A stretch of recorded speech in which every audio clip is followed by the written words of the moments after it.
Hello and welcome to Motorcycle News. So we're doing something a little bit different today. We're here with Henry Cole and we've raided his shed, his many sheds. To be fair. Partially, yes. And we've picked out 7 of his best bikes that he's going to talk us through today, which was a bit of a mission in itself, wasn't it, to be honest? But, what, the idea of me talking about it or just getting them out? Getting them out was the mission, Saffron, that was the problem. Oh, come on, let's start over here then, shall we? Oh, okay, come on then, let's start over here. All right, so look. Right, Guy and I, years ago, our skid, 12 years ago, I rang Guy, I said, do you fancy actually manufacturing some motorcycles? And he said, you're right. And so Gladstone was born, basically. And we wanted to design the ultimate bobber that we thought married that kind of sort of American kind of bobber vibe with quintessential Britishness. By which I mean a Triumph T140 lump, etc. And we came up with this basically, which was called the No1. At the moment, we've kind of shelved Gladstone slightly, only because both Guy and I are so busy doing the TV. But there's plenty of opportunity going forward for us to create some other stuff, if you see what I mean. So what's the best bits on it? So you must have some particular features you love. Well, no, the features that I love, perhaps actually strangely not the T140 engine. Right?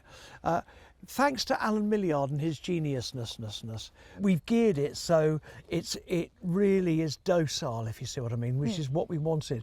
Because the T140 in this frame, in standard form, was quite buzzy. Do you know what I mean? And we wanted that kind of sort of laid back, but I mean, it's quick because it's so light, but we wanted that kind of sort of laid back. So when you're cruising at 70, your revs aren't screaming away. Do you know what I mean? So I love that about it, but most especially, I just love the aesthetics. And I also adore the tri-bar headlight that we designed. And also the Speedo is sort of homage to the 150 Vincent Speedo. Do you know what I mean? It's the devil in the detail. That's the key with a resto or with a build. Do you know what I mean? And so for me, the Gladstone is the ultimate little bobber.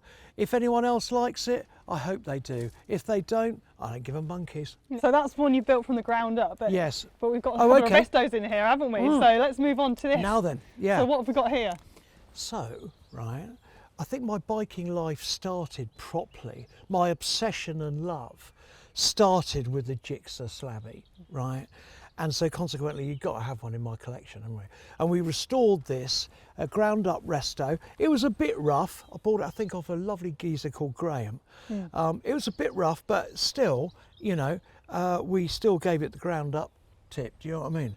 But anyway, look, they were all part of my life, these. And I basically ran out of talent the minute I got one, in the sense that these were proper quick back in the day and still are to this day. But for me right now, oh man, they just exude the 80s for me. Okay, now, let's go on to Mavis, shall we? Yes, I've heard a lot about Mavis already. Okay, now look, right, with a Mave here, okay, I've had Mave about 15, 20 years, I think. Me and Sammy found her in a shed, and I bought her for, I'll never forget, I bought her for 1,800 quid, right? So what is she? Well, she's a mongrel, okay? So she's 1948, right? She's a Model 18 engine, and then God knows what the rest of her is, yeah? I mean, Sammy and I have looked at her many times and thought, well, that isn't even probably a Norton tank. Do you know what I mean? No. You know? So, but again, just like the Gladstone bit in a very different way, the sum of her parts, to me anyway, both aesthetically and reliably, work beautifully. I've done world's greatest motorcycle rides on her around Wales in the pouring rain on the Brecon Beacons. Hasn't missed a beat. Really? And she is just, I mean, I love singles, yeah? That thud, thud, thud is so sort of reassuring, if you see what I mean. And so we've had great journeys together, you know, and that along with the BSA as well, which is just new to the collection, a bit more about that in a minute, you know, it's all about sharing. With British bikes, I'm convinced it's all about sharing an experience together, right? You go out, you never know whether you're going to come back, just in the sense that you're on a British bike, yeah? So you're probably going to come back in a van, yeah? But at the same time, if you get that right, right, the reliability with the aesthetics of a British bike, then I think you've got the holy grail, haven't you? Should we just move on to the BSA? Yeah, because it's a nice contrast, right? Yeah. Because look, this is a nice little C11 pre-unit, little BSA 250, right? Now, my dear friend Sam at Yeoman's, I bought it off him, right? This thing is everything that a British motorcycle, I think, should be, right? Firstly, I bought it for £2,500, yeah, which I think is a steal. Absolutely. Even though I'm sure Sam made a little turn on it. But everything works on it, right? It charges, the lights work, the horn works, everything. 1, 2 kicks and she's off. And I have to tell you, man, I am in love with her, right?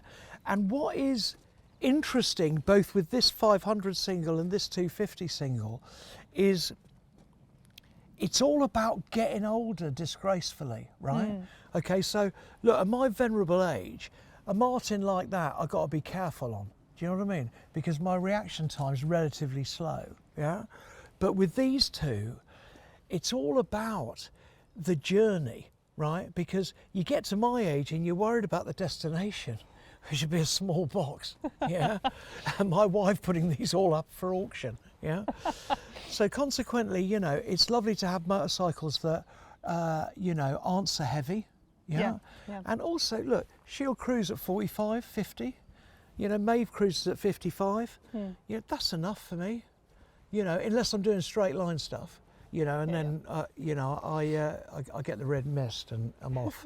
So this is the newest to your collection, isn't it? So this is the newest, Why? yeah.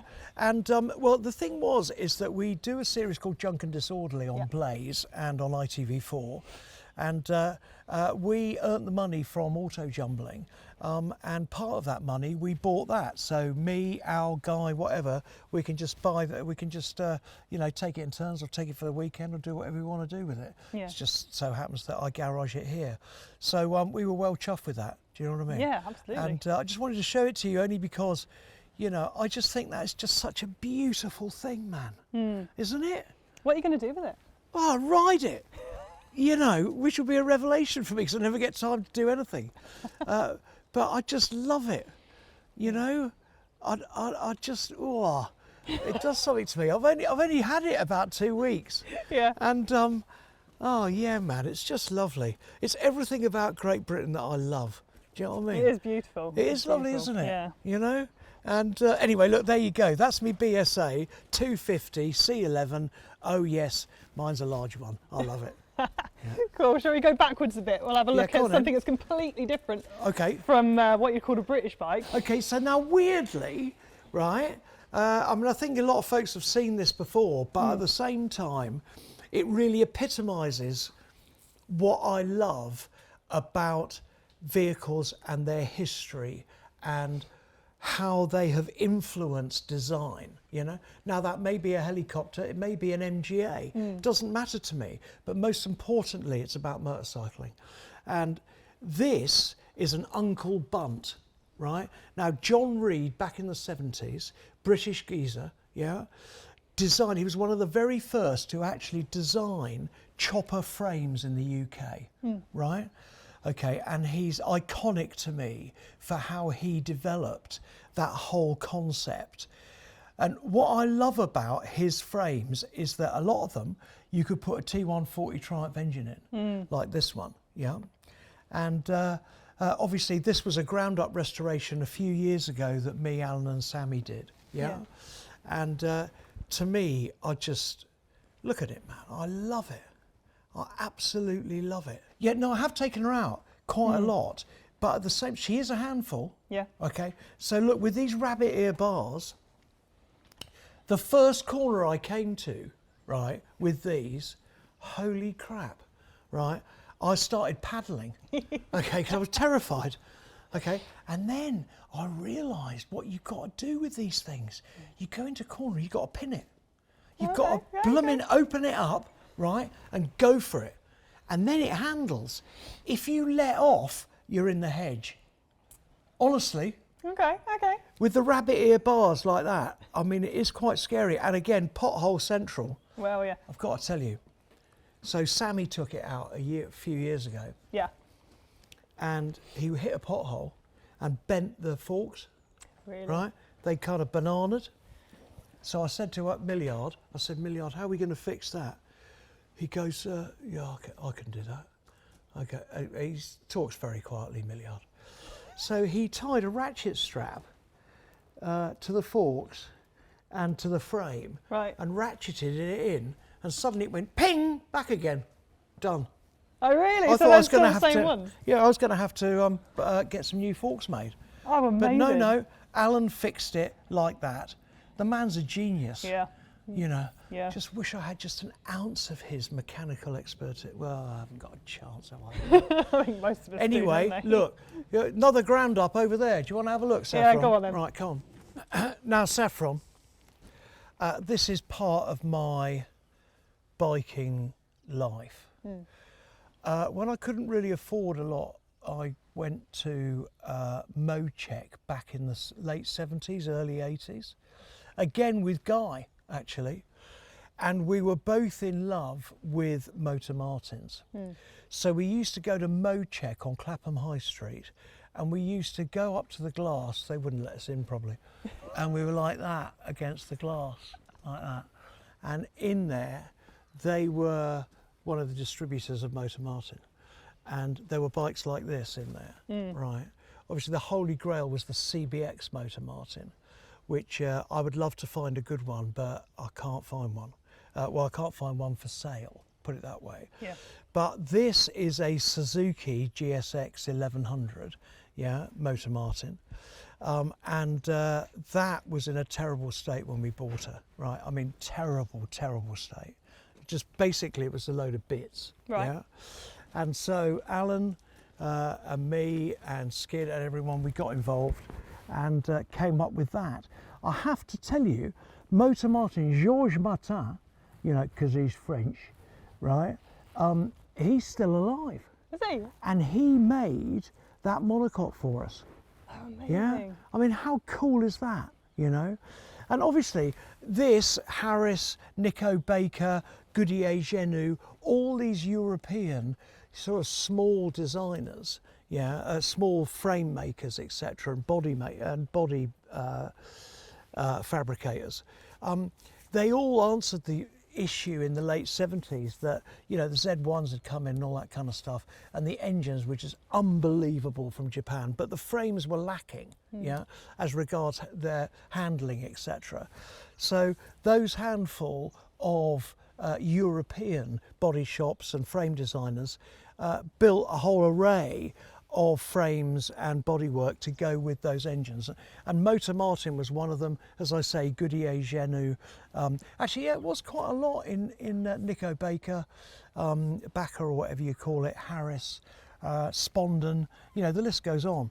But basically, for me, that era of motorcycling as well is something incredibly special. It's got katana clocks on it, yeah, which we thought was original. And the bodywork, etc., you know, obviously is Martin, as well as all the foot hangers, foot pegs, side stand, frame, everything. I mean, isn't it glorious, the nickel plated frame? I mean, come on, man, doesn't that do something to you? It does to me, yeah? Eh? It used to be sort of, you know, the Sun page 3. Now it's Moto Martins. It's changed over the years, yeah. It's got to be. Well, at my age, darling, you know, there's not much hope. So when did you get this one? So when did I get it? Saffron? Oh God, ask me one on sport. I really don't know. All I know is I think I bought it about 8 years ago. Right, okay. I think something like that. And I bought it from a lovely geezer up in Blackheath, actually. And but it was just a sum of parts. Really, all I bought was the frame and engine. Yeah. Do you know what I mean? Yeah. And then we created the bike from that, if you see what I mean. Yeah. But you know, I mean, the paint job both for that and for this, yeah, was Tom and Mandy at Image Designs, yeah, and yeah, they're expensive, I'm sorry to say, but what I have to say is I think they're one of the best. Yeah. They're just fantastic, and so consequently, if I'm doing a really good resto, the key is to find good suppliers. yeah? And when you found those good suppliers, keep them, you know? And so consequently, you know, roll on the next Martin. I'm looking forward to finding a CBX in a shed, yeah? Yeah, that'd be awesome, that would. And doing that. Yeah. Yeah. Okay, talking about stupidity, here it is, right? Now, let me ask you a question. Oh God, here we go. Sidecars, do they row your boat at all or not? Yeah, they're fun. You're lying. I can tell you in your eyes. They're hard work. Yeah, They're okay. hard work. All right, look, I'll tell you what, right? A lot of people, quite a few of them, my dear friends, tell me that I've got something missing, loving Urals like these, or Dneprs, or whatever you care to call them, Cossacks or whatever. But to me, right, if you want smiles per mile, that's it. Yeah. And also what's fantastic about it is you can have a mate on the back, you can have a mate in the passenger seat, in the chair, and you can laugh all the way to wherever you're going, mainly because you can't seem to get up a hill because it's just only firing on one pot. Do you know what I mean? Yeah. They're totally unreliable. They're very slow. Alan reckons it's the most horrible motorcycle he's ever ridden. Okay, okay. Which I think is a compliment in I itself. think so, yeah. I actually love it to the point where I actually have a grey one as well. But the bottom line is with these, this thing has got an amazing story to it, right? This particular bike was bought by a geezer who I bought it off, who had bought it off an officer in the East German Army. Okay. And this patrolled the Berlin Wall in 1968. Wow. Right? And this was bought in 1970 by this geezer who was working in Berlin on the other side. And I bought it off him when he'd brought it back here. So the bottom line is with it, these things, right, are identical to the BMW R72, right? And if you look, even to the point where that's a BMW Speedo, right? Now, the BMW ones of these are anything between 40 and 70 grand, right? Happy days, all day long, 4.5, I reckon. Yeah, 5 grand maximum. But these, Stalin saw these in World War II on the battlefield, right? And he thought, that German ones, BMW made, and he thought, well, cool, wouldn't mind signing them for the old Ruski army, right? So his spy in Sweden nicked 7 of them. Right. Right, and took them back to Russia, yeah. Right, and they reverse engineered it so it's absolutely identical to the BMW R72. It's called a Ural because the factory was out of bombing range in the Urals, right? Okay, there is an overarching brand called Cossack, right, which takes Jawa, I think, Ural and Dnepr all in sort of one marketing endeavour. But you could still see the machine gun posts here, there at the rear. Do you know what I mean? So the history of it, the blackout lights and all this kind of stuff, the history of it is just amazing. As a motorcycle, you know, it goes really slowly and it just thuds along and, you know, but it's just something to cherish the experience of riding one of these. I absolutely love it. I'll never get bored of them. No. Is it one of those you have to proper kick into gear because it won't do it itself?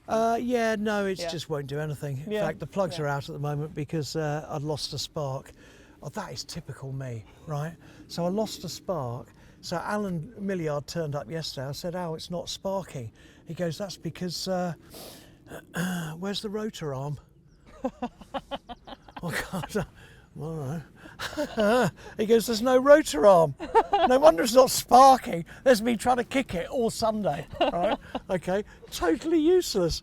I am such an idiot. Anyway, so we found the rotor arm and it does spark now, so I've got to put the plugs back in and we'll be away. Okay. Anyway, good old Alan. So look, there you go, really, man. Yeah. That's sort of a few of my bikes. That's amazing. And I think overriding, you know, Saffron, I don't know, it is what they call in the trade, I think, an eclectic mix. You know, I was going to say that, yeah. Because, you know, yeah, brilliant. If you're into all Triumphs, great. All BS8, whatever it is, all Hondas, brilliant. Do it. But just for me, I just like different aesthetics. and anything that is a timeless classic, whether it's a Ural, Martin, or whatever, the C11, whatever it may be, it has a place in my heart. And if it's got a place in my heart, then it has to be here. Yeah. Do you know what I mean? Yeah. Yeah, man, God, thank God I found motorcycling. Do you know, seriously? Yeah. No, it's really amazing. It's amazing. Oh, well, you are sweet. But thank you so much for letting us come and have a look. Well, firstly, because I know you're a busy man and you've got a lot of sheds to look into. Yeah, so well, I do. It's been absolutely amazing to see the small collection. Thank you so much for asking me, man. I love it. Awesome. You know, that's what it's all about as well. It's not about motorcycles as regards motorcycles, is it? It's about the way of life. It's about the kind of worldwide sort of, you know, kindred. Yeah, there's a worldwide network of kindred spirits. Absolutely. You know, who love motorcycling. It's great to be a part of it. Absolutely. So thank you. Well, thank you very much, and thank you very much for watching. And if you liked this, drop a comment down below and like and subscribe. Yeah, if you could just say anything nasty, please try not to. I get easily offended.